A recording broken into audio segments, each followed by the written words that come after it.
Okay, so I'm not a great sewer, and it took me about 4 or 5 videos and probably like about 10 masks to figure out the easiest way to make the masks. All of our masks are the N95 compatible masks that have the pocket in the top so that you can put the filter inside. And there's lots of great ideas online on how to make the filters since none of them are available. The first thing is we changed a few things. So we're doing ours 8 by 18. For men in a larger size, we're actually doing several at 9 by 18 as your flat piece. So you're gonna cut it.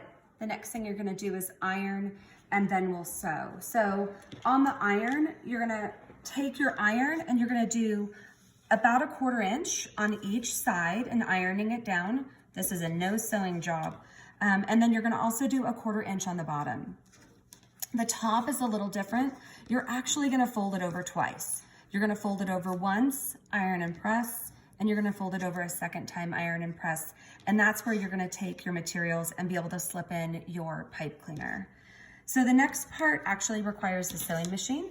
And so you'll take your piece that has been ironed, and then you'll go ahead and take your pipe cleaner, put it in the top,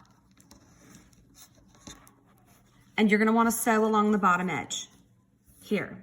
You're also gonna sew along the bottom edge of the bottom at the bottom.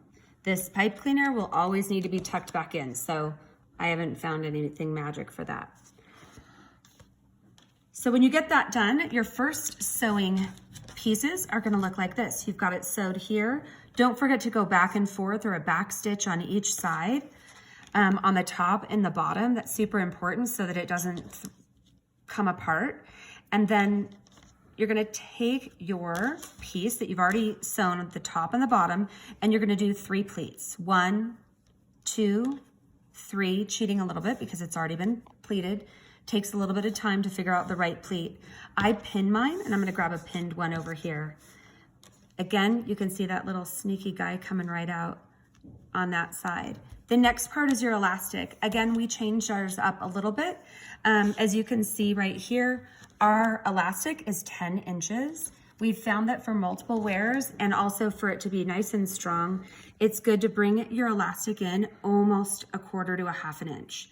Anything shorter than a 1/4 inch, it's just not gonna get enough power and strength. We tip it in just to that little side here and on this side. And then you're gonna do the same thing that you did on the top and bottom. You're gonna do a little bit of a back stitch and come all the way across, and you're gonna back stitch or go back and forth here on the other side. You really wanna make sure you get that full elastic so that it's in there. You're gonna flip it around and you're gonna do your other side. So what you end up with is your pleated mask with the full stitches and the elastic stuck in. Again, there's lots of videos online about this process. However, some of them are very complicated and you have to cut multiple pieces. And I just wanted to put up something really quickly of what we found and what we know is working for us. Thank you very much, and thank you for joining the group.